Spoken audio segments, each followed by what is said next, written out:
এই মুহূৰ্তত 2023 বৰ্ষৰ IPLৰ তিনিটা ডাঙৰ খবৰ ওলাই আহিছে, যিকেইটাৰ বিষয়ে আজিৰ ভিডিঅ'টোত আলোচনা কৰিম। প্ৰথমটো খবৰ ওলাই আহিছে মহেন্দ্ৰ সিং ধোনীৰ ওপৰত।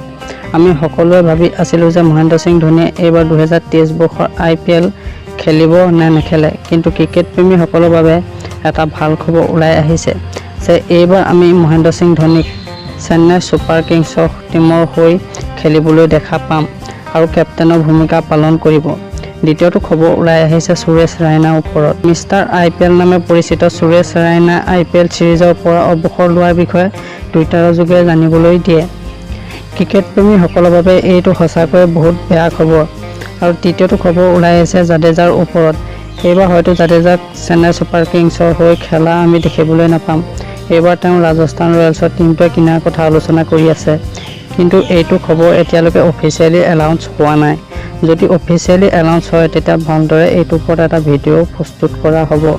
আজিৰ ভিডিঅ'টোত ইমানেই আছিল। যদি আপোনালোকে ভিডিঅ'টো চাই ভাল পালে তেতিয়াহ'লে এটা লাইক কৰি চেনেলটো ছাবস্ক্ৰাইব কৰিবলৈ নাপাহৰিব। ধন্যবাদ।